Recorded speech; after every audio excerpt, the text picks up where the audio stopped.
Hello, football family. Welcome into Huddle It Up Films. Week 6 is here. Got Alec Polyanis with me. First of all, shout out to Yuri. He did not cancel on me. I actually canceled on him. Took a week trip to the beach, was down there for a few days, and was stuck in caveman land with no TV, 90s style internet. Could not stream from down there. So apologies to Yuri. If you're a Yuri fan, my bad. But we have AP, Alec Polyanis, one winning pod. The DJ himself. Look at you, bro. You look professional in the background. Got the drums, got the DJ set, taking time out of his Friday night with a big day tomorrow. Appreciate you for being here, man. Like I told you, man, I haven't DJed since the Obama administration, so it's been a minute breaking out everything and forgetting that I have no skills anymore. But we'll figure it out. Man of many talents. You probably have some skills. I mean, some would argue you never had any to begin with, That's right. but you do have football skills. You do know the players. You do follow the draft. You follow the NFL real closely. So as we dig into these matchups and some of the individual battles, Alec is more than prepared to go. That's right. Friday night impromptu. So again, apologize for the low traffic and the late show, but here we are. And just me, Pete, checking in. Press, what's up, man? Locked in. Appreciate you, brother. So, hey, red hot Commanders team coming to town, Alec. 4-1. Put up their results right there. They opened the season with a loss at Tampa Bay. Tampa looked really good in that game, by the way. Extremely organized. Like it did not look like a week one game for the Bucks. And then won four straight. The last three, they've put up 34 plus. And I mean, you look at some of the competition like Arizona, Cleveland the last 2 weeks. Yeah, they're not very good teams. Deshaun Watson looks terrible, by the way. But anytime you win 42-14, 34-13, you're doing something right. There's not a lot of frustration in those wins. Like you're dominating like you should a bad team. That's right. Commanders fans are losing their minds. It's the first time they've had a successful franchise in a very long time. Very excited about Daniels as they should be, and kind of making the best of their defense. Is the best way to put it. Trying to figure out how to use the personnel they have as effectively as they can. This is definitely the part of their team that can be beat up on the most, but it looks like they're trying to make some adjustments and figure something out. Well, they're going to have to because when I look at this defense, just from the raw stats and from the the tape that I watched, a little bit of tape I was able to watch when I was out at the beach, they have a lot of issues, and I think that their good offense is covered up. You get ahead in games. We saw it with the Ravens. You get ahead in the games, and the teams start to press against you, and you make mistakes. So their offense is definitely making up for a defense that really lacks talent. But you can't take anything away from them. They're excited. They haven't had much to cheer about, Alec, really this whole century. So for them to have a franchise quarterback, and 2 years ago, bro, they were the Washington football team. I like that term. I still want to call them the Washington football team. I'll still call them by their old name sometimes, which I know is you're not supposed to, but it's just habit. Commanders just doesn't roll off the tongue of Washington Commanders. It's just too much going on there, man. But yeah, the Washington football team, when we were predicting games, that was one of my favorite eras. The old, what'd you call them, Wolfed? Woofed. Yep. Yep. That's still the name in our Discord for those fans, the Woofed fandom. But yeah, man, I guess hopping into it, I guess a little bit. I just don't know. I felt this way last week, so I'm like, trying to hold myself back. But I just feel like again we match up really well. So like I just don't really see the game script where Washington can pull away in this one. I think if anything, it'll be close, but I don't. I think we might just beat them pretty solid. Surprising that the point spread opened up at 6.5. And when I was able to watch some stuff this week, people were surprised that the spread was that big. But I feel like the higher the over under is going to go is like you're higher the delta of the spread. In other words, if it's a game where the over under is like 35, 37 points, so they're expecting a 20-17 type game, your point spreads are naturally going to be low because there's low points. The over under is through the roof, so they're expecting a high point spread. But it would not surprise me, Alec. I was going to say this at the end, but I want this game to go kind of like I expected the Cincinnati game to go, which is that their defense can handle the Ravens offense. Ravens score, say, I don't know, a touchdown and two field goals or two touchdowns in their first three possessions. Next thing you know, it's 14-3. something like that, and you force the rookie quarterback into mistakes. That's kind of like, to your point, I kind of agree with you. I thought that that would happen in the Bengals game. It was the opposite. Ravens were chasing points much of the game, but there's definitely a scenario in which the Ravens can get out here and force the rookie into a place that he hasn't been so far in his NFL career. That's right. And this is a young defensive coordinator, brought in Pease, so maybe that'll help a little bit. But I just feel like this defense will get the best of him. It's definitely going to be the toughest defense he's faced so far. I mean, shoot, man. Look, if you look at it, Tampa hasn't looked like they have the hottest defense. Giants, no. Cincinnati, clearly no. Arizona, no.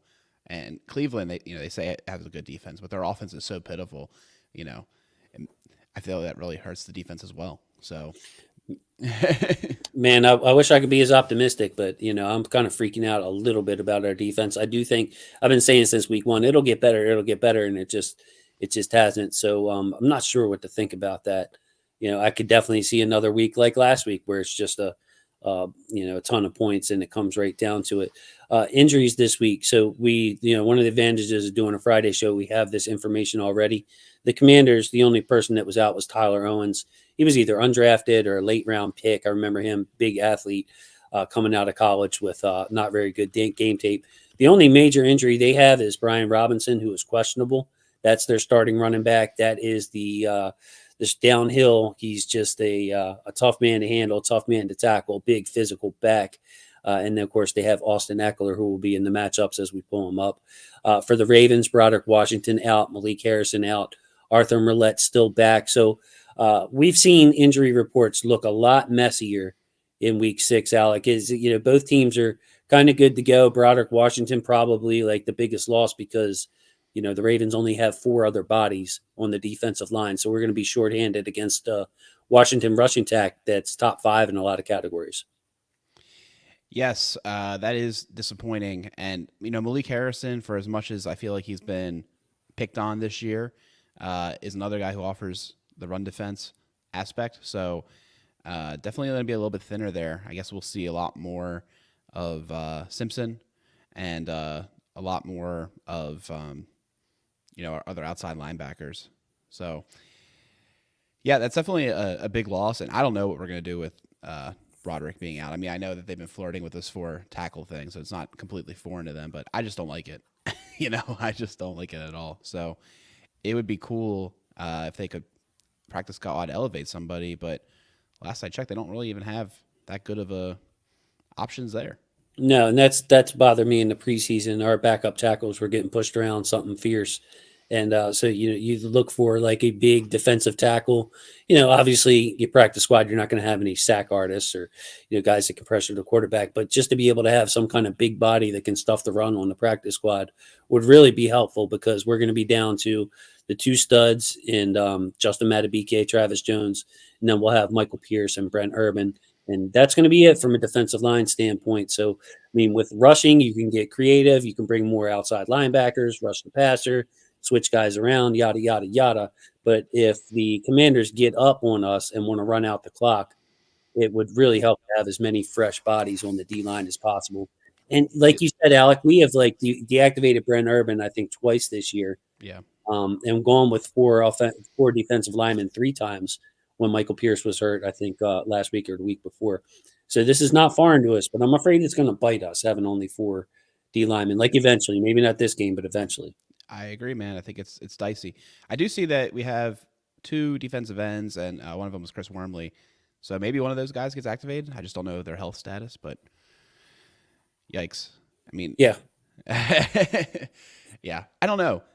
I think it comes down to there's going to be a lot of roster moves, I think, on Saturday to keep an eye out for, too, because Ali was a full participant in practice and, Collier's out of call-ups. So I feel like Ali will be the 3rd running back, and then they'll have to drop somebody in order to make space for him. And I suspect it'd be like Kane or Braid, one of the safeties. So getting into the matchup, what's your overall feel on this Washington team? Like, have you been able to watch them a lot? Did you watch any tape? I know you did your preview show out on One Winning Pod. What's your overall feel? I know you said that you don't think that they've seen a defense quite like ours, but what about the offense? What about the team overall? Forget about the vibes, but like the Yeah. football team that themselves coming in M&T Bank Stadium. I think one of the big things you mentioned in the matchups is Eckler. He seems reborn. He said he was hurt last year, and that seems to be the case. He's playing at a much higher level this year, and in a way, that's gonna be a first for the Ravens defense to experience this year. A running back of his style, so keen to see how that plays out. Um, and also, the wide receiver situation is so fascinating to me. Obviously, I've always liked Terry McLaurin. I think a lot of people do, and he's a good wide receiver. But then you look at the rest of the depth chart, and you're like, really, these are the guys that are like, you know, getting these targets and producing.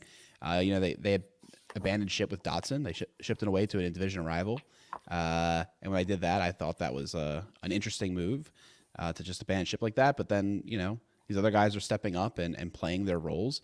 And I think a lot of it has to do with the threat that is Daniels. He's been throwing these incredible balls, deep balls, good accuracy, going through his progressions well, a threat to run, second highest rusher behind Lamar as a quarterback.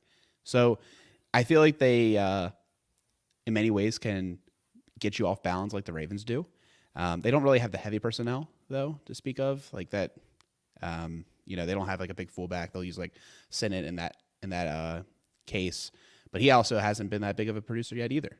So I feel like in a way, I would say I would judge that the whole offense is producing higher than expected every single position, and I'm just curious if they can keep that going. It's going to be a good matchup, exciting matchup. A lot of people in the area are excited for it. I mean, I'm here in Baltimore. You're a Baltimore guy yourself, so I don't get it's different if you're further south, say like Columbia or some of those areas in between Mm-hmm. Baltimore and DC, where you could go either way with your fandom. For those people who like to root for their hometown teams, but there's a lot of Ravens fans living next to Commanders fans, that's for sure, and a lot of them in this area in Baltimore, Alec. Uh, when I was a kid, when the team left, a lot of people adopted the Redskins as their team. So let's bring it up.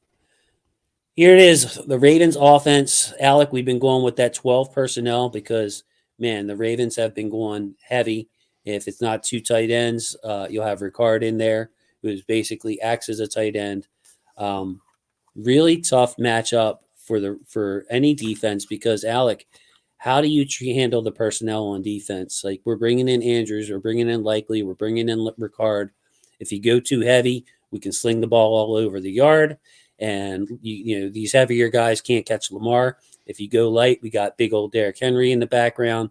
Maybe Ricard's on the field, so it's really putting defenses in a conundrum when it comes to stopping this team. Yep, and it does seem like from what I've been hearing, the Commanders like to use Nick against 12 personnel, and I just think You that's said not going to work out well. nickel defense Yeah, against 12. Yeah, yeah, that's what they've been doing. Apparently, they try to they'll try to stay light. I guess they don't like their linebackers as much, and yeah, like that's I don't think that's going to work at all. That's basically what I think the biggest discourse has been is like they can't do that against this team. We're just too big. We're too physical. Like we'll eat your lunch if you try to do that. Not everyone can has to. Our 12 personnel is a little different. I feel like than most 12 personnels. well, yeah, and their nickel back is Noah Igbenogany, and good player, good instincts, but he's undersized, Alec. And I know they started the year with the rookie you see over on the right side of your screen, the left Yeah. cornerback, Mikey Sammerstill was their nickel. That wasn't working out. Run support coverage, just not playing that position. Of course, Emmanuel Forbes, the rookie, hasn't worked out, so they decided to move Sammerstill to their starting outside corner and Noah Igbenogany. Again, good player, instinctive player, but when you're talking about tackling Derrick Henry or guarding a bigger player like Isaiah Likely, that matchup could have easily been highlighted, the Likely versus Igbenogany matchup. For sure. And I think I'm curious to see what they end up doing with oh wow, it just who did you just say that Forbes? Yeah, Emmanuel Forbes. I'm curious to see if they try to bring him back into the fold this week. I know he was coming back from injury. Just got a couple snaps last week, and just he's playing. He's still playing a little hurt. like his hand is still in a cast, I believe, or some sort of protective situation. So I guess we'll see if they get that opportunity, because part of me thinks that this might be the week to try to bring him back. Traditionally, um, teams play zone defense against us, so I think that's where he would excel the most. So I guess we'll see if they can do that. But yeah, interesting that they put Santrasil, on the outside. I really did see him more as a slot, like you said. They kind of started the season that way. Um, but yeah, I mean, I feel like the whole secondary is not going according to plan for this team. There's some talent in this Washington defense for sure. I mean, you look up the spine, Jonathan Allen, Deron Payne. Those are guys that every time I see Washington, I'm like, man, I would like to take one of those guys back on the bus or the plane with us because they're just two, high draft picks, top end of the first round type talents. Bobby Wagner, sure he's lost a step at this point in his career, but I mean, his numbers versus the run look really good. Frankie Louvu, he was someone that I was targeting Yeah, for the before Ravens. we, before we got Roquan, I was all over Frankie Louvu. I'm like, man, get this man out of Carolina. He's a very instinctive player. They also got Jeremy Chin from Yes. Carolina, got Mm-hmm. him out. So Louvu and Chin, the two highlighted players, they're going to have to do a lot because they are two of their more active players, Alec, in that secondary. I mean, you're talking about not only tackling Derrick Henry, but tackling Zay Flowers. Covering these tight ends. It's going to have to be a good day for Louvu and Jeremy Chin. I agree, and those are two players I also quite like. It'd be cool to see, Andrews get on the right path this game. Obviously, I think last week he had a good start. He could have had a touchdown. Maybe people would be talking about it differently if that was the case. But I think it was interesting that he didn't appear though until the second half. Like it all kind of happened in two drives in the second half. Um, if we can get a little bit more production out of him, and really make have Luvu and Chin have a bad day, that'd be really great. Um, but they are really good players. I think Chin is a guy that you'll see uh, in the box more, right, and tackling well. So and they're going to need that. Second level is going to be huge. Uh, I think honestly, probably make or break the whole game, frankly, because we like to operate in that area in the pass game, and also when Henry gets to the second level, you got to stop him there, or it might be over. Yeah, and again, if you're going to go with smaller corners like Sam Verstill and Igbenogany, you're going to need your faster, bigger guys like Luvu and Chin to really pick up.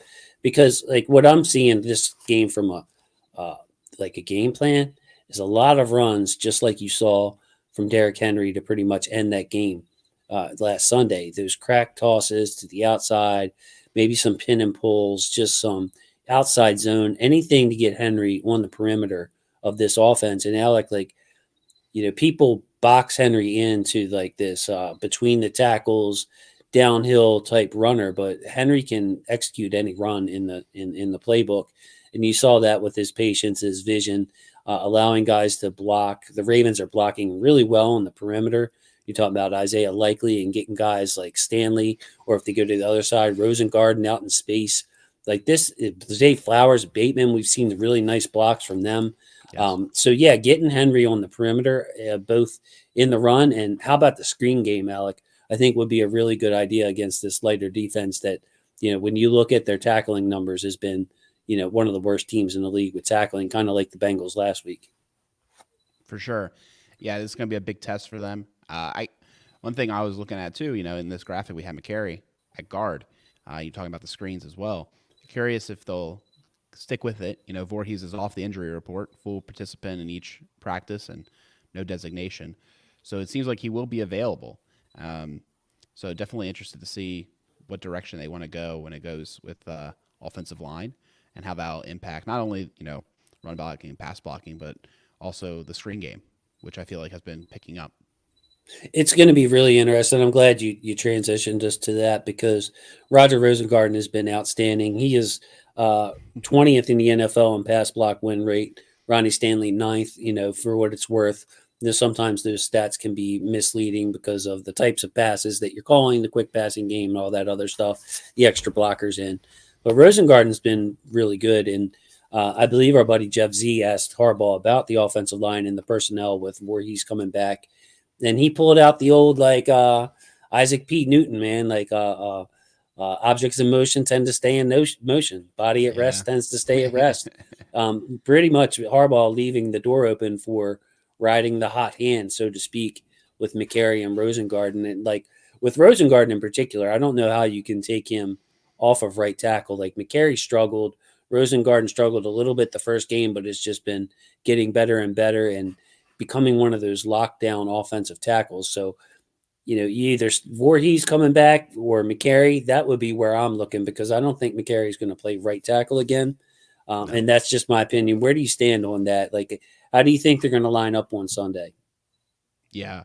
Uh, I would suspect at best or maybe not at best, but I would suspect a rotation at left guard. I can't see them not trying to use Voorhees, but I don't see a situation where McCary is playing instead of Rosengarten.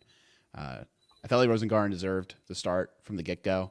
He had that really awful first snap of his career, but he's been playing much better the last couple of weeks. And not gonna lie, I did go back and search huddle up films, risers, and click the little inserted link at 30 minutes and 34 seconds, I think it was, for Roger Rosengarten, and we were cooking, man. A little pat on the back because we called it, man. I mean, he's literally playing out exactly as anticipated, and in a good way, right? Like we're like, this is the high end outcome for this guy, and I think sky's the limit, huge ceiling. Gotta keep playing him. I'm a little disappointed that I didn't have the guts to keep moving them up even further, but you don't want to like overreach and have a crazy board and do like what the Raiders did with Mayock and Gruden and draft a Cleveland Farrell at fourth overall when that's not where he's going to go for any other team. But yeah, I was really high on Rosengarten, obviously, and I named him that day on Twitter as one of my surprise guys that could go at the end of the first round that maybe the Ravens could take. So I thought he was going to go higher, but the way he's performed to this point, Alec, that's got to exceed any expectations. Like we can't pat ourselves on the back and think that he was going to look the way he's looked the last 2 weeks. It's just phenomenal. Yeah. So getting back to the left guard spot though with McCary and Voorhees, I think the fact that Jonathan Allen and Deron Payne are at defensive tackle for the Washington Commanders might complicate this for Voorhees. Like I kind of tend to think that they would stick with McCary, the veteran, against two like stud defensive tackles like that. So I don't know. Yeah. I think it's tough. I feel like the Ravens really do want to keep trying to grow with this unit, and I don't think in their grand plans they have McCary at that spot. So you have to introduce him at some point, but maybe it's not this week. Particularly, we don't know how healthy Voorhees is, right? He might be good enough to come in if he needs to, but maybe not so healthy that they feel like he's 100% to really execute against Allen and Payne. So I agree with you, man. I think I would lean McCary I starting, like your rotation idea too but for that yeah, reason. I lean McCary starting. That's why I was like, at best it's rotation. I don't see Voorhees just taking the job back 100% at this point. That would surprise me. Yes, and the Ravens aren't afraid to rotate linemen as they've showed the last couple of years. Also on that line, we talked a lot about Jonathan Allen and Deron Payne already, but Armstrong, Dante Fowler.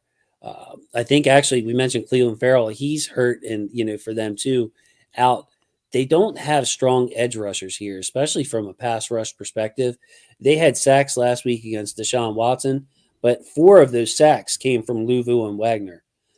So this is why I have Linderbaum highlighted here, Alec. The Commanders do not have strong edge rushers, as I mentioned. They have good blitzing linebackers. They have stud defensive tackles. So Linderbaum is going to have to be very wary of the blitz pickup. I think Lamar Jackson has done a wonderful job of identifying blitzers and setting the line coverage with Linderbaum. So if Linderbaum can pick up the blitzes from guys like Wagner and Luvo, and also, if Deron Payne or Jonathan Allen's on file Lele, he's going to have to be able to identify the matchups, which way to slide, and to really help probably file Lele in pass pro against some of these monsters. So to me, this is a huge game for Tyler Linderbaum because the Commanders are really good up the middle. Yeah, that's a good call out. I think you're right. You look at the sack numbers, and it's just as they're describing. They only are averaging 3 a game, But where are those coming from? They're coming from the linebackers. They're coming from Allen. They're coming from Armstrong, that side of the line. So I do think Linderbaum's ability to kind of identify which way he needs to go to help and, uh, and the level of play we'll see out of Rosengarten will really matter in this game. And hopefully you don't have to see Jackson bailing out his offensive line like crazy. Yeah, hopefully, like he can play the Superman. We've seen it, but you also see like some of the numbers down there, how balanced this offense is. Seventh in the NFL in yards per pass attempt. Lamar 9 touchdowns, 1 interception, third in QB rating, and then look at this Commanders defense here. They're 19th in the NFL in points allowed a game, which isn't too bad, but they're allowing over 5 yards per rush, which is end of the league, and 7.3 yards per pass attempt. So this is a defense, Alec, in which they don't do anything really well, nothing that they can really hang their hat on. And for a Ravens offense that's been multiple, that's been able to get you in different ways, this could be another situation in which maybe Washington loads the box like Cincinnati did, tries to completely shut down the run lane, and then you're going to leave some corners who are inexperienced and not very effective on some receivers that cooked last week. Yeah, I mean that run statistic, man, just makes me wonder how they can get the Ravens in negative game scripts. You know, I feel like we're always going to be in good down and distance and really dictate tempo there. And I think it's on the Ravens and the play calling to make sure that we stay in good stay in good field position and stuff. So I think this defense will allow it. That's what I'm kind of getting at is don't don't lean too far into their variance. I would honestly not try to stretch the field too much, or like take high risk passes. Like I'd be peppering the screen game, peppering Henry runs and just these short passes and letting us get yak and like testing their ability to tackle, staying ahead of the sticks like that. That's what I would do. I mean, Alec, there's so many good things you can say about this offense right now. And the cut up that I did, I started it earlier in the week, and then I couldn't release it until today, and it's not doing real well with views. Is the Ravens on third and fourth down? They went 10 of 15 on third downs last week. I mean, that's tremendous. And the average distance on those third downs was like four something. So even though they weren't running the ball well against Cincinnati, when you have an average third down distance of 4, you're staying ahead of the sticks. Like you don't want thirds and sevens, third and eights, third and longer than that. Third and 4 is good. Like, and you say, man, they really stuffed Derrick Henry, but Derek was able to get like some tough yards when there was nothing there, and that's what makes him so damn good. So to see this, Washington defensive front stuff Henry, like it seems like a stretch to me. Like Allen and Payne are going to have to be just extremely dominant, and like beat Falalele off the snap, something like that. Which goes back to Linderbaum having a good day. I could see a situation in which the Commanders dare Lamar to beat them like the Bengals did and just put it all on Lamar. I could see that. I could see another Henry game like similar to last week, and they're just like, well, do it twice, Lamar. We're gonna wear you out. We're gonna make you run around. We don't believe in your receivers as much as we believe in Derrick Henry. Yeah, I guess we'll see with that. I don't think it'll work out well, but I will say this, man. One thing that was really interesting about Henry, you pulled it out in that last comment was, you looked at the stats and he was getting stuffed, right? Or like, he wasn't having the best yards per carry. But then you looked at the third downs and these critical moments, and he always got exactly what he needed. Like, okay, he needed 3 yards, he got you 3.5.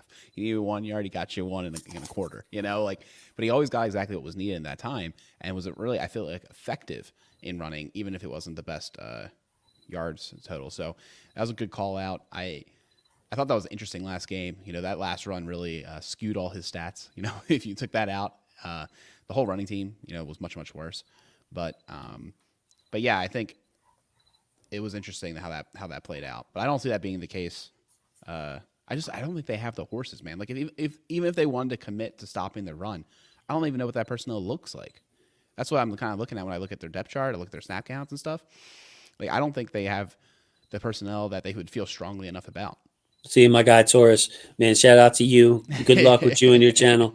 He's feeling it too. And maybe I think that the last thing you said jumps out is like they don't have the personnel to do it. Like Deron Payne and Jonathan Allen are great. The linebackers are really good, but if we're gonna do a lot of these, Taurus, I was talking about like tosses and sweeps and stuff to get Henry on the edge against some of these smaller cornerbacks like Igbenogany and Sandra Still, and making these guys tackle in space. It could be one of those days for Derrick Henry to go 300 rushing. I guess Taurus and Alec, what I was thinking is this is how I was thinking last week. You Yeah, know, I know. I I know. had That's Henry all highlighted up. I'm like, there's no way this Bengals team with the BJ Hill coming off an injury, I there's know. no way they can handle Henry. Henry's going for another 200 plus, and he didn't do it. They loaded the box something fierce and made Lamar beat him, and boy did Lamar beat him. So the pass game, or do you have something else? I just want to say this though. Like it's hard to. I don't think there's really a stat to track this. Wants to talk about it, but our wide receivers, I feel like, block really well. Like they all have gone in on the, no block, no rock mindset. I mean, shoot, man, you see Wallace come in. Whenever he's in there, it's like they're probably running the ball, and if they're not, he's not that bad of a receiver anymore. But man, he is blocking his butt off.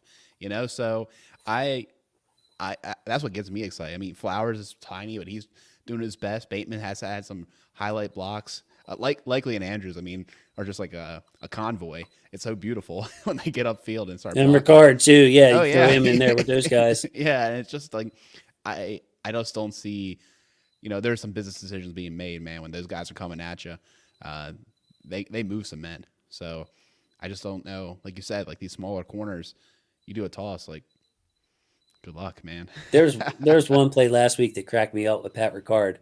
He wasn't really even involved at the point of attack. I think there was like some kind of breakdown on the offensive line. So, Henry was trying to run behind Ricard, but there was a breakdown, and then Henry had to cut it. So Henry's on, the other side of the field, and Pat Ricard just still wanted to punish this poor man, and just drove him straight to the ground. And it's just funny, like he's got that killer instinct. That's what I love about Pat Ricard as a football player. Is just he knows he's only in there. He doesn't know how long he's going to play. He knows his role. He doesn't have any like diva in him. He knows he's in there to punish people, and when he gets a chance, he's going to punish you. It's so funny. But yeah, the wide receivers. Let's talk about them. Last week they got to get involved. Bateman, man, he's slowly like. Please don't take this out of context, guys. But he's slowly turning himself into like the Ravens wide receiver one. And it's not that like a knock to Zay Flowers or anything, but the big catches he's coming up with, and they're using him more wide receivery than they're using Zay Flowers, Alec. Like I've been frustrated with this, with Zay Flowers up until last week, where it's all these like my buddy DJ said, they're spamming them targets, Yeah. spamming Flowers these quick targets, getting the ball in his hand and not letting him run downfield and being a receiver. Bateman, bro, they're getting him the ball in some big moments, some big crossers, some big comebacks, some hitches, and Bateman's really getting to show off his route running skills. Benjamin St. Juice will be locked up with him a lot. Obviously, they want to keep the smaller corner on the strong side where Flowers is. So Mm-hmm. Bateman by himself, isolated at that X receiver, versus I think St. Juice was like a 7th round pick or something like that. Maybe he went earlier, but he really shouldn't have. I feel like Bateman could have a big day if it's allowed. If it's allowed, I mean, if Henry goes for 300, then Bateman's going to get his 3 or 4 targets. But if it's a shootout or a regular game script, Bateman could get that 8 targets again and really play a big role in this Ravens offense. Yes, I've been saying the same thing. I'm getting aroused just thinking about it. Like, Hey, Bateman, now. Bateman, man, like those trust passes that were going his way, passes that were difficult to catch, third down, gotta have it, and him coming up with the ball, I thought was huge. I think he's gaining the trust of Lamar. Like you said, he's still not getting used at the rate you might hope for. Sometimes you just need the game script to go that way to get enough passes for him to get the ball. But if he keeps coming up in these moments, I'm okay if he's never going to win me a week in fantasy football, right? I'm okay if our wide receivers are unreliable when it comes to fantasy football because, like, you don't know about the volume, you don't know the situation. If they get within 3 yards, it's probably going to be a Henry touchdown. Like it's just like that vulturing aspect. But that's okay. He's been getting that separation, making big catches, getting the trust of Lamar. And in the last week, I mean, it's not a huge sample, but it seems like they're actually looking his way, as a first Yeah. read. And that's huge. So hopefully it continues. We all know how much Bateman has to offer. He could end up being a huge steal by DaCosta at the rate that he got him for. For real, Uh, bro. 5 million a yeah, year for a receiver like that. I mean, that even if he turns out to be the wide receiver three and the Ravens sign somebody like Devontae Adams or just dream, just throw it out there. If the Ravens upgrade receiver in this offseason and Bateman's your number three, you can justify that paying a guy. That's what Nelson Aguilar is basically making. What a weapon, man. Yeah, there's a lot of receivers making 3 times as much of him as Bateman that I'd rather have Bateman. So like that's just I think bad circumstance allowed him to be had for so cheap. I also think in a way he might have just done better if he bet on himself. I think somebody else might have seen it too and getting him more money. But that's okay. I'm here for it. I'm here for. I think he still makes some good money and I think the way it's set up that he has an opportunity for a nice third contract if he continues to play the way he is. So I want to point out something specific here, just through the film and everything, and that's Lamar's performance versus zero blitz. That would have been the other cut up I would have done this week if I wasn't away. But it's the Bengals went back to the old look, no safeties. We're going to line everybody up at the line of scrimmage.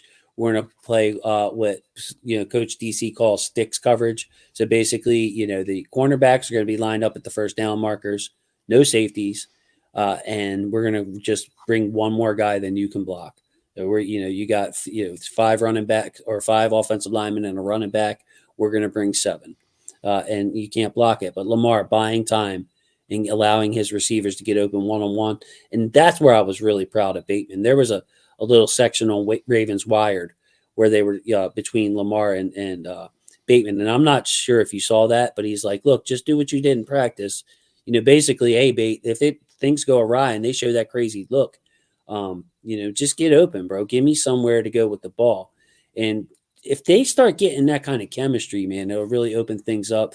But think about it. If you go zero blitz against the Ravens and your corners are going to have to be in off coverage, usually for that, um, one of these guys is going to be able to win within, the 2 seconds that it takes to get to Lamar and come across the middle on some kind of crosser or something.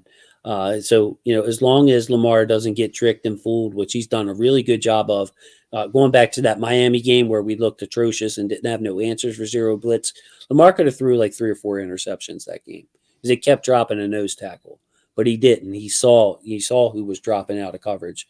Long story short, the zero blitz, Bateman's performance against the zero blitz, Zay's performance against the zero blitz was just in Mark Andrews' big catch came against zero blitz look as well. We were backed up in our own end. That was really encouraging to me, Alec, is how comfortable and how dangerous that could be for teams. You don't want to mess around with us with that anymore, or else you'll get burnt. Yeah, these players are also too explosive too. I mean, we saw what it's like to get with your pants down if screen went to Chase and he was able to just get by 2 guys and score a touchdown. You do that zero blitz, it's a similar situation. Bateman could house call it like he did in Right. Miami, and just cut up across the whole formation. So I definitely I have huge confidence in Bateman, Flowers, and Andrews and Likely. Basically anyone who'll be out there to create separation and give present hands to the Jackson that he can deliver a ball. So I dare them to do a zero blitz at this point. I think it's over. We learned and we have the personnel too. So I'm not too worried about that at all. Shout out to Bateman Season. Have never heard from you on the channel. Love Boy, did you pick a great it. time to chime in. I remember that catch right there. That was Bateman in his sophomore year, maybe. It wasn't his final year when he had the number 0. I believe that's when he had the number 13.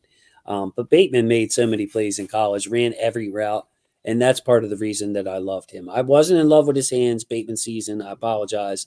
I thought that it's the kind of guy that you always have to live with some drops, even though he practices his butt off. But can run every route in the route tree and is faster than you think. You remember a couple of seasons ago before he got hurt, he had the fastest time in the NFL. So the guy can do everything. I'm just so happy for him. Last thought on this, Alec, before we go. The Ravens scored 14 straight times touchdowns. Yeah. 14 straight touchdowns when they were in the red zone How until about that? Justin Tucker walked it off with the field goal. So, really, if it wasn't overtime and we didn't just kick a chip shot field goal to win it, the Ravens probably would have scored 15 straight times in 15 red zone trips. That is absolutely unbelievable. And I'm going to point to three people here for this, Alec.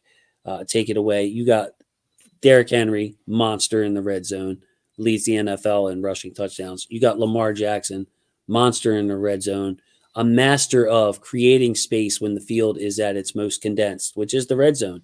See, everybody's scrunched up. Who's great in small spaces? Well, it's Lamar, not only with his arm, but also with his legs. He can make yards out of nothing. And then you have to give credit to Todd Monken. I mean, it's he's creative down there, switching things up. We saw Henry score on a little screen pass, no chance. We saw Isaiah Likely last week, uncontested, back of the end zone for like a 2-yard score. So 14 straight trips. I'm going to keep that intact because we shouldn't be penalized for the game-winning field goal in overtime on first down that we kicked the field goal on first down. Just cooking, bro, cooking in the red zone. Yeah, I think it's totally fine. We can make the rules for that. I wouldn't be discouraged by a game-winning field goal for why the streak broke. They could have scored a touchdown if they really cared. But yeah, no, I think that's a great call out, and it is because of these exceptional talents that we're talking about. I watch this offense, man. I feel like this almost every year, but this year, I think in particular, I'm like, it's inexcusable that we don't score a touchdown every drive. And I know it's not practical, it's not realistic, but like I just get mad. It's like always variance that stops us, which I mean is that's what every team's going to tell you, right? That's the reason they don't score. But I just look at it and I'm like, guys, like we're too good. Like I don't know how you stop this team. The players are too darn good. They get you in personnel mismatches, and Jackson's just a magician, man. He's just so darn good. So it's frustrating that we don't put up 70 points a game. Yeah, Lamar's in his prime, bro. We got Flacco. We were fans of Flacco, and that was a joy. But like, man, with Lamar, it's just a different style, and like, we deserve this, man. I feel like the only thing we haven't seen in Baltimore is that like somebody who everybody considered would put in their top 5 for receivers. Yeah, Like, and this way is working well because although we don't have like that true number one Justin Jefferson type receiver, every guy can hurt you, and including guys that aren't on the screen like Justice Hill and Pat yeah, Ricard. So man. it's just such a well-rounded offense. And I got DJ. It actually is in here. Can't guard Bateman that early, and also stop Zay if Bateman early route doesn't develop. That's true too. That's another argument for going to Bate on the first read, Alec, is that Zay Flowers will not stay covered. Yeah, If you double team him or whatever to take away his original route, that's one thing. But Zay will find space. And DJ also says apparently Lamar and Bateman had back-to-back goal line fades connect in practice, so beware that may show up soon. Well, I'll tell you what, if Bateman is locked up on Igbenogany or Mikey Sanders still, I could definitely see that because Bateman's got both of those guys in height by like 4 inches, 5 inches. I'm not even sure. Those guys are short, and when you're listed as 5'7", 5'8", sometimes they give you the benefit of the doubt.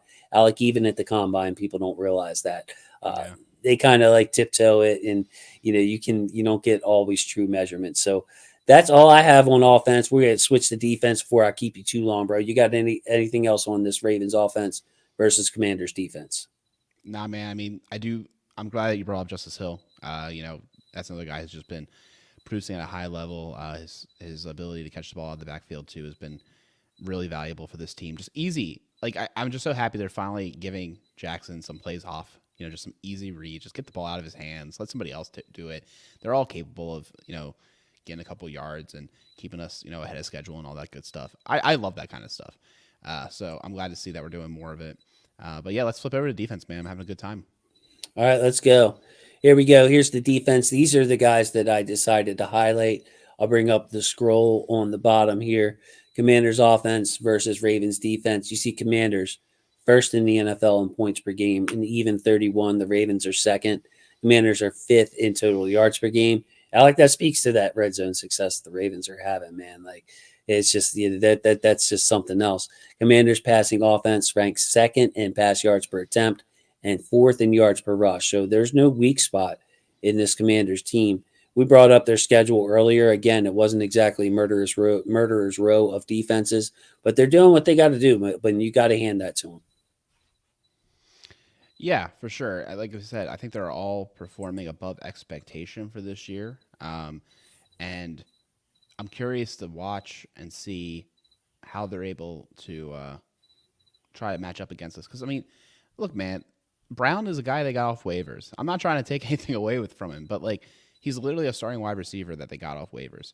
Luke McCaffrey is he's a rookie. I mean, he could be a good player. Don't get me wrong, but like I just look at that and then Eckler, he's having a huge year after that injury. He seems like he's doing much better now. And then Ertz, like I genuinely didn't know he was still playing. Right, like I was surprised to see that he was on the roster and starting. Like I thought that this guy had long since passed. So yeah, man, I just want to see what they're able to do against our defense because I know that we've been having our struggles, man. But I feel like the number one thing I'll call out is that the star power showed up when it needed to against in all these games, frankly, Matt Abike making a huge stop, the interception by Humphrey, big plays by Hamilton, who looks like he's healthy again. Van Noy's been playing out of his mind. Like I just feel like they have too much talent that steps up in big moments. To even if they're not the best defense this year, I think they'll still make high leverage plays. I'm concerned about the defense. I want to see it change.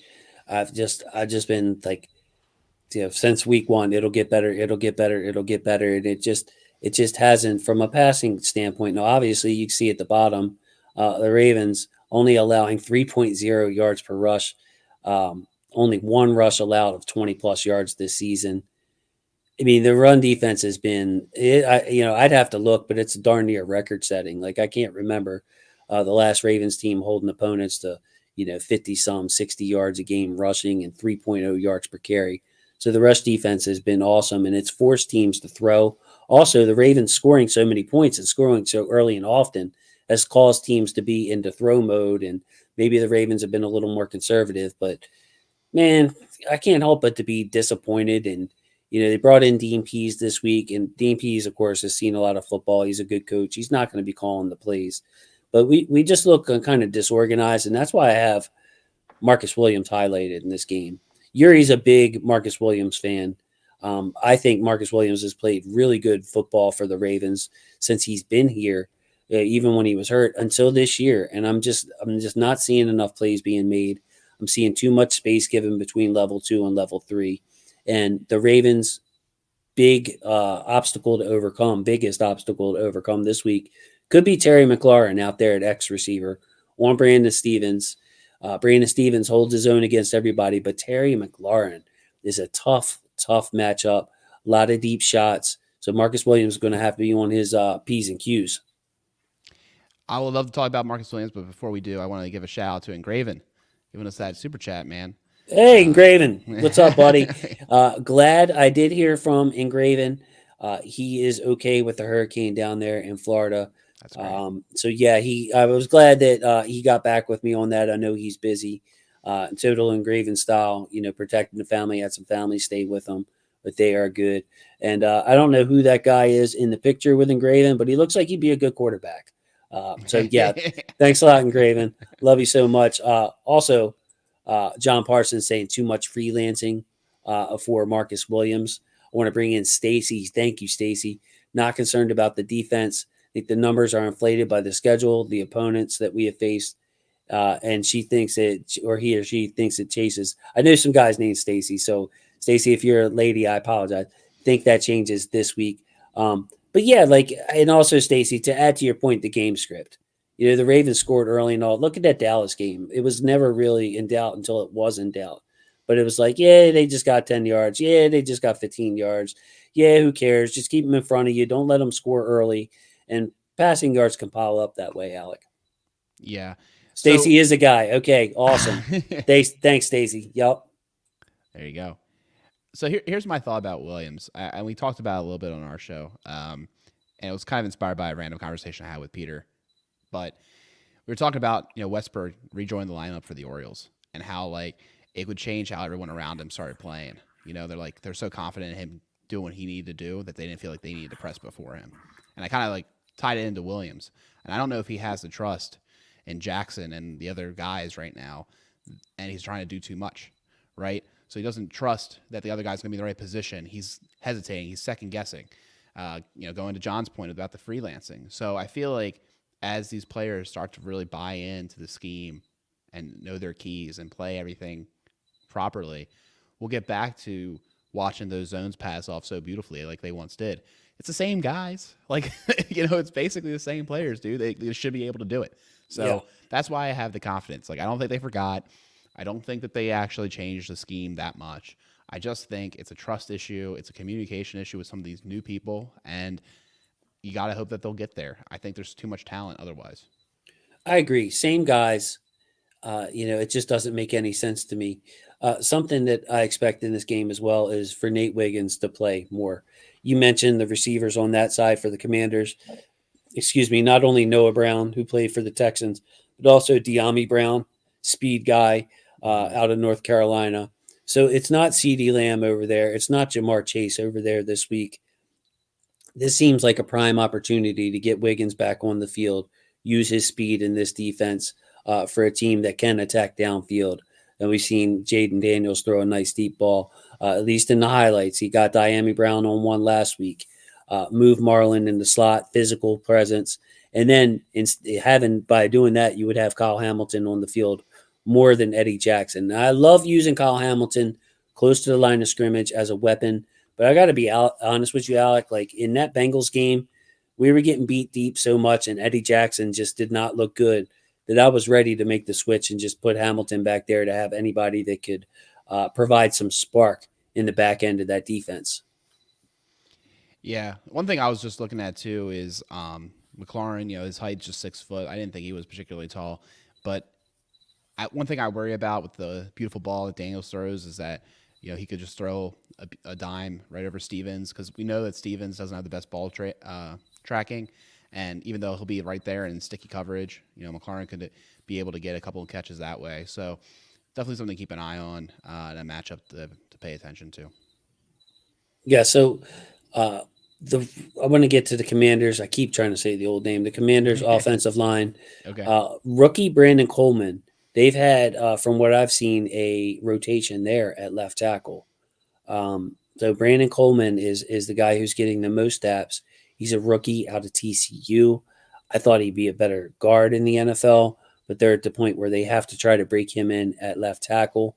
So this could be a game, Alec. I'm going to call this now. I think Adafi Owe causes a lot of problems, and for two reasons. Number one, because I think he's better than their left tackle. But for the second reason, Van Noy on that other side is going to have to be very, very conscious of his rush lanes and make sure Jaden Daniels doesn't get outside the pocket, doesn't able to roll to his right. Whereas Adafi Owe, coming from the blind side, could kind of turn it loose and really try to beat Coleman or whoever else they have at left tackle with that speed rush. So, if you're a gambling man, the odds on Owe getting at least a half a sack is going to be more than 1-1. I go ahead and lay some money down on that. I think Adafi Owe comes to life and gets to Jaden Daniels at least once in this game. I love that, dude. I forgot. That's actually a stat that I was peppering last year. I think maybe you even got me onto it. Was the sacks because like the numbers were nice for the way that we were sacking. So I could see that too, man. I mean, honestly, you look at this, 4 rushers right there: Owe, Jones, Matabike, and Van Noy, and you look at their offensive line, and you're like, yeah, they're better than all of them. Like I feel like we match up well in that way, and they'll be overwhelmed, and somebody's going to be able to pierce through. But like you mentioned, it's not so simple. You got Daniels back there who can evade and get you, if you get past them, if you ever pursue, then suddenly he's going to go off and get a chunk play. So they got to maintain these rush lanes. They have to contain him, and in many ways, it wouldn't surprise me if there's a couple sacks that we don't get. But in what we actually did achieve was a 1 or 2 yard gain instead of a chunk play. Just acknowledging the fact that he will be able to get positive yards, but just limiting the damage. Yeah, exactly. If you can just blow up the original play, and some of Lamar's best plays, last week, a couple of them were just we're just throwing the ball out of bounds. We're throwing the ball at the receiver's feet, where Lamar had nowhere to go. He was dead to rights, should have been sacked, but found a way to just make it a zero play and get back at him next down instead of taking the loss. It very could be very well the same thing with Jaden Daniels. I mean, I look across the entire line, the defensive line of the Baltimore Ravens compared to the offensive line of the Washington Commanders. And now, like, we could go into each individual matchup. I won't, but we have an advantage across that line, almost at every spot. Yeah, yeah, yeah. And also, I think I don't know, if Humphrey is going to be able to play this game. Uh, Steven and Simpson Smith, obviously. I believe that they'll be able to shed blocks well. To as well. So if, Hey, Alec, you're breaking up something fierce, bro. I don't know if it's just me or if the people can hear it, but I did hear you say something about Humphrey and Stevens uh, being able to shed blocks. See if you can get out and come back in, Alec, or do some of your magic because your screen's frozen and your voice was frozen up. I'll carry us for a little bit, um, but uh, but yeah, Marlon Humphrey, uh, very good at shedding blocks. He was in a walking boot after the game. So maybe that is a time for our Darius Washington to get back in the game, or maybe Kyle Hamilton is in the slot. Eddie Jackson is in. I would love to see more of our Darius Washington, by the way. I would love to see more of even like a Bo Braid or a Sanusi Kane, because it's just my opinion. Like, I know Eddie Jackson was here to, steady the back end. Very good NFL player, a veteran, somebody that you could count on to not mess it up.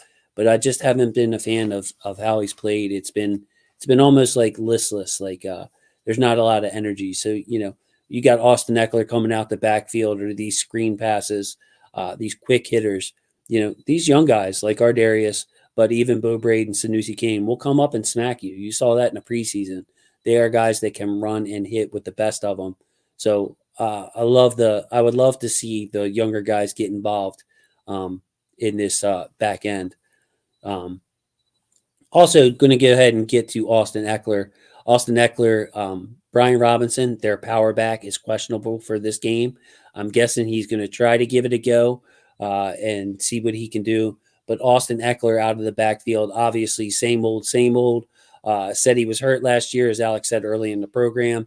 Seems to be 100% healthy now. Eckler coming out of the backfield, catching passes. Could be a nice opportunity for Trenton Simpson to step up and make some splash plays, because Trenton Simpson seems to be playing that PQ role of, if there's a back coming out the backfield, sick him, just sick him, like, and sick Trenton Simpson on these back leaking out of the backfield. So yeah, Eckler versus Simpson, so to speak, might be a good matchup in the passing game. Yeah, I can agree with that. I agree with Stacy's evaluation that we need to tackle in this game and wrap up. I mean, I think that that's going to be the case though for everybody, particularly you look at how McLaurin is in space, you look at how Diami Brown is, that speedster. We can't afford these missed tackles and these bad wrap ups. They'll be able to punish us something fierce.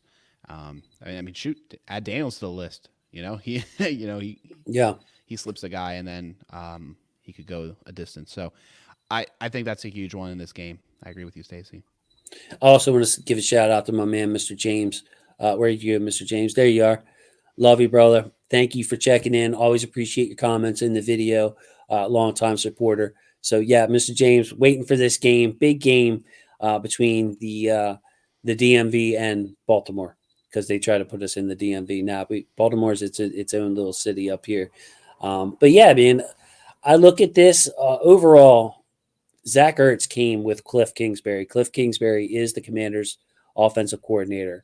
So just like you saw former Cowboys on defense that came with Dan Quinn, the head coach, you see Zach Ertz wanted to play for Kingsbury again. Kingsbury, of course, had a nice little run in Arizona for a while before things kind of fell out, Alec. But, he can run the ball. He's known for his spread offense. Zach Ertz, against the, Roquan Smith, middle of the field, which has gotten us a couple of times. That would be an area of concern. Veteran receiver, tight end like Zach Ertz.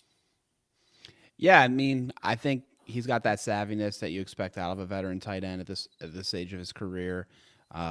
You came off he was not injury settlement in last year, ended up on Detroit's practice squad. I forgot about that uh, briefly, but yeah, I mean now he's starter obviously for this team. I was surprised to see that Senate had literally no anything. Ben No, Sinnott, rookie tight yeah, end. yeah, Yeah. yeah, that he hadn't produced. But then because I assumed that he was starting. Like I told you, like I was surprised to see that Ertz was on the team. So it's one of those things where he's got that veteran savvy. I think he's able to play in most downs and yeah, and find like those soft spots in the zone. Okay, so I'm gonna play an over under game with you real quick. I just thought of a bunch of things. Okay. We'll wrap up this defense and get to the closing of the show. Over under sacks on Jaden Daniels. Can the Ravens get more than two? Yeah, I was thinking at least three. These three. Wiggins snap percentage. Does he get over 50% again? Can he get close to the 2/3 of the snaps? Is he in the 60 percentile range for Wiggins, higher or lower? I think for sure, particularly with the uncertainty of Humphrey's health. And yeah, and I was going to ask you, how much do you think Humphrey plays in this game? Do you think he just plays less to, keep that foot from getting any worse? I'm imagining.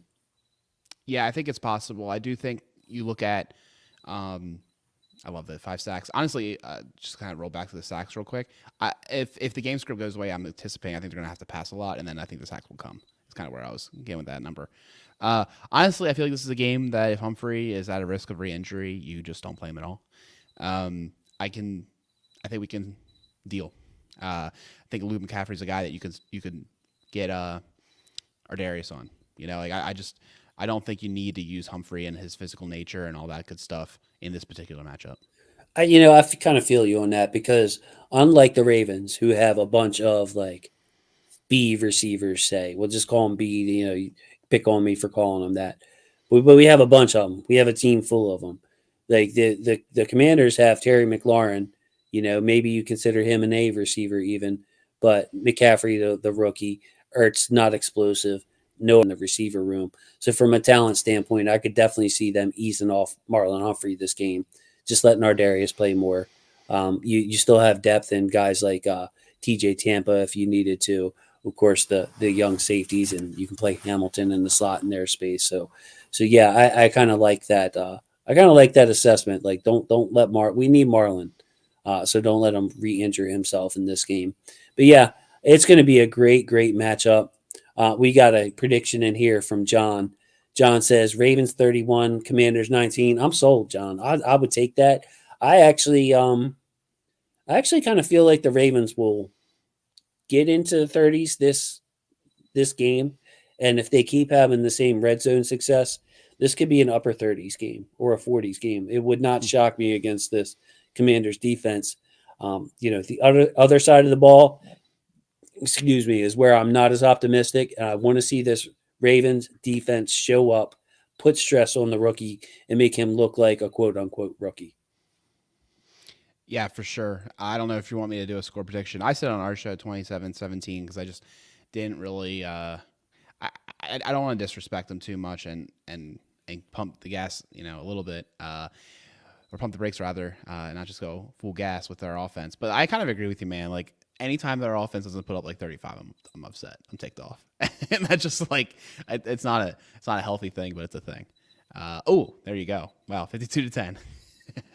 I I will heard. say this is the vibe I get for this game. It's going to be the Detroit game of last year, in my opinion. Detroit came in, they were a hot team, NFC, and they come in and just get smoked, and it doesn't even look close. I kind of think that's highly possible. I've been alluding to it all game. I feel like this team's overperforming. I'm not trying to take anything away from them. I think they're a good team. I think they're on the ascendancy, but I think they're about to run into a real team, a real the big brother, so to speak, and I do feel like we'll be able to put up some points. And It wouldn't surprise me. Like I'm a matchup guy, scout, and all that other stuff. But like from a vibe standpoint, I like the fact that this Ravens team is still a little bit angry, a little bit disappointed in themselves. So, like this defense has got a lot to prove. It would not surprise me if they put together a game like they did versus Buffalo, and they have that just angry feel, the willingness to improve. Look, we got Dean Pease out here now, heads on a swivel. We're looking to get better. So I'm feeling just from like a vibe standpoint that like this defense may come out and want to shut up Jaden Daniels, want to shut down this Washington team, and things could spiral out of control because for as great as Daniels has been, and he's been historically good in some ways through 5 games as a rookie, uh, you get behind on the road in a place like M&T with a talented defense that is really, really upset. Things could go wrong for you and put you in a bad place that you haven't been before as a rookie who's had this much success. For sure. I mean, it's just the facts, man. This is a different level of team, and frankly, I mean, what are you supposed to expect, right? I mean, I honestly still think of the Ravens as one of the top teams in the whole league. There's only so many of them, right? So the fact that they haven't played one yet is not that surprising. So it's time for them to kind of go into the big leagues and see if they can perform. Because I really do believe that our team, top to bottom, is one of the best teams in the NFL, and I think we match up really well. I'm excited for it. I think the thing that's got me most excited about this Ravens team is just how the offensive has looked. I was so discouraged by the defense last week, but I was so encouraged by the offense. Like it was the most encouraging game that I had seen, and at the same time, it was the most depressing. I'm watching this team battle back, overcome 3 10-point leads. I mean, and starting in like the midway through the third quarter, this wasn't like a first quarter 10-point deficit, like overcoming 3 10-point deficits. And then we would score a touchdown, and what would happen? We would just give one right back up. And I'd be like, man, here we go again. But that like depressing on defense, so happy on offense is like I really feel like how do you feel like momentum? I think it's a game to game thing. So I don't think anything that the Ravens did last week doesn't mean they're going to come out and score on the first drive. But what I do believe in is confidence. So if the Ravens come out and have early success, like they're totally capable of, and like they have in many games this year, Alec, then I can see that momentum from last week being a thing. Yeah, I think I had that game, honestly, the first game of the season against the Chiefs. I kind of saw enough, like just in the first week. I was like, I've seen enough. We're good enough. We got the horses. We just have to see how it all plays out throughout the year. Stay healthy, get more cohesion, and then we'll be all right. It was really encouraging to see them able to actually come from behind and win a game. We just haven't really seen it. They don't have many opportunities to do so. Right. Been on head a lot. But Yeah. it finally happened. And then when it comes to the confidence thing, there our first drives have been super solid this year. Shout out to Munkin for that.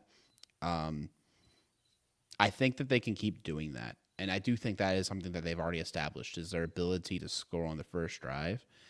They keep that up. It's tough, man. They're going to want to defer, right? They don't want us to get we're going to want to get the ball second in the second half.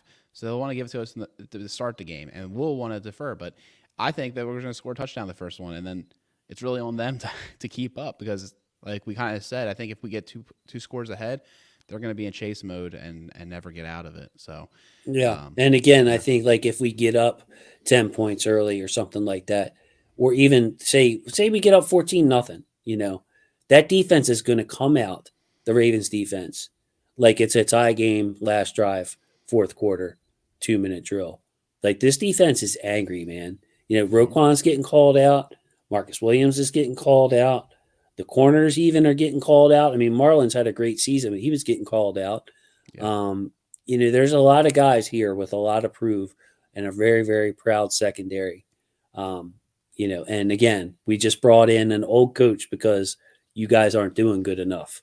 And you know how much these guys love Zach Orr, how much they can relate to Zach Orr as a former player and a young guy.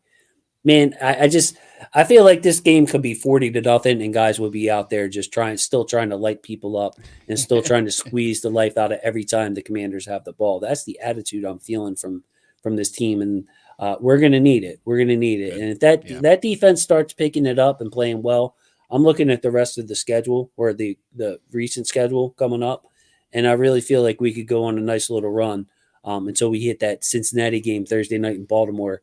Then it's going to be on like popcorn again, man. Hey, maybe we can go to that game, Alec. I might get us club level seats. You know, I can't mess around with my seizures and all being down in the bowl, but that might be one to spend the money this year. Get them club level seats. Get Alec to pick my non-driving butt up and take me down to the stadium and enjoy that shootout part two, bro. What do you think about that? I won't say no, man. I won't say no. Well, you already got seats though. That's right. You're I big do. I big do high have. roller on me. I got the seats already. And it's a good one. You know, Peter will be making it out. It's the whole squad. But I will say, you know, if you want to go and you need someone to go with you, I'm sure we can find somebody to take that ticket. I'm not too worried All right. about it. Yeah. You know, so you know, keep me in mind. Let's talk. But yeah, man. Sounds good to But for me. real, bro, if the defense starts getting it together, the way the offense looks right now, you look at our upcoming opponents, including the Giants, Cleveland, some other guys, like we really could start going on a run and even this record out to where we all expected it to be. Like maybe we're at 5-2 all of a sudden after the next 2 weeks, or 6-2 after the next 3 weeks, and we're looking at the schedule like, yeah, man, actually we're kind of ahead of where we should be. Sure, man. I mean, I said it after we went 0-2. I said 15-2 still in play. Like, I mean, it's just one of those things, man. I mean, I didn't really want that to happen. I feel like that's unrealistic expectations, but you know, they, Is that where the Alec Pollyanna from? yeah, the Pollyanna, yeah, dude. I mean, I said it earlier before. Like, we're a really good team. We should win. We should score points. You know, we should do the thing. It's all like that's just the way it goes. Don, man, thanks for checking in. Hey, Don. If you weren't able to watch the early part, I know you're out working, doing all kinds of stuff. Rewind it. I think it was a good show. But the DON to the C, call him Don C, back in the house. Love you. And with that, I'm going to say thank you so much to Alec Polianis. Apologize again to Yuri for leaving him high and dry and having to reschedule this show for a Friday. We will be back on Wednesday nights with Yuri and I at 9:15. That's going to be the schedule. So I'm going to probably put a note on the channel. I'm probably put a note on Twitter or anything. Feel free to follow me on Twitter, by the way, or X at Huddle It Up Films. You see Alex handle there at One Winning Pod. If you just want to talk some football, you ain't got to see politics or none of that other stuff. I keep it football. You can DM me over there. My DMs are open to anybody. So if you want to talk ball, or you're shy, you don't like commenting in the the chat here, you can always send me a DM and ask me a question, what I'm seeing on tape, and I'll always be open to that. So I just really appreciate everybody who out there to support me, including you, bro. Thanks for coming through tonight. No problem, dude. I'll do it for you. Football's family. Football is family. What's the first song DJ Alec is going to be playing tomorrow? Well, you know, I have to play music the whole time, so it's Is like it a wedding? Is it a wedding? it's Like, a set us wedding. up here. Yeah, it's a Okay. wedding. So like, I mean, they have music they want me to play when people are like arriving and stuff. So I wouldn't call that really the best stuff. But I've been trying to figure out what that first song should be to get them on the dance floor. It's gonna be interesting because they have like a situation where they're doing like cake cutting, some sort of like uh, dumpling toss, thing. I guess similar to the bouquet toss. So like there's like these different things, and then I guess open dancing starts after that. Kind of how it looks like in the timeline. I need to figure out that first bumping song is to get the people on the dance floor. So I've been trying to figure that out all night. Any suggestions? Well, I think that it starts off lovey-dovey. Like, don't the bride and the groom have that like first song they dance to? Oh You're, yeah, they're gonna come out and but do you're like a you're twirl talking though. about as people are coming into the thing, like just the guests before the bridal party's announced and all. Oh, they're not doing a bridal party. I'm saying the first song of the open dance, like the 8 to 10 portion of the wedding. Finally getting See, everyone out to the dance floor.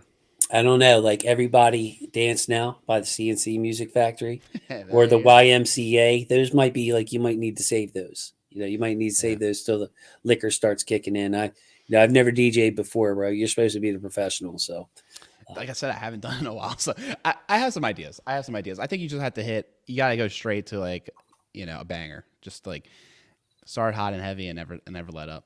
all right, boogie shoes. That's what John says. Yeah, All start hot and heavy. All right. Well, hey, right. let me know how it goes. I cannot see you being a DJ, but I'm just going to try to envision it. Um, I know you're a bass player, but I can't see you being a DJ. Um, and Stacy, I see your request there. I will work on it. I'm going to get back into doing content as heavy as I can start next week. So I'm going to go ahead and regrade things. With that, I want to say thank you to our football family. Love my football family. Thanks for all the support. Again, next week, Wednesday, 9:15 with Yuri. Yuri's out in another time zone, so 9:15 will be the time on Wednesday. Settle in. I hope to see you all there. Thanks for all your support on the Friday night. And go Ravens, Alec. Go Ravens, football's family.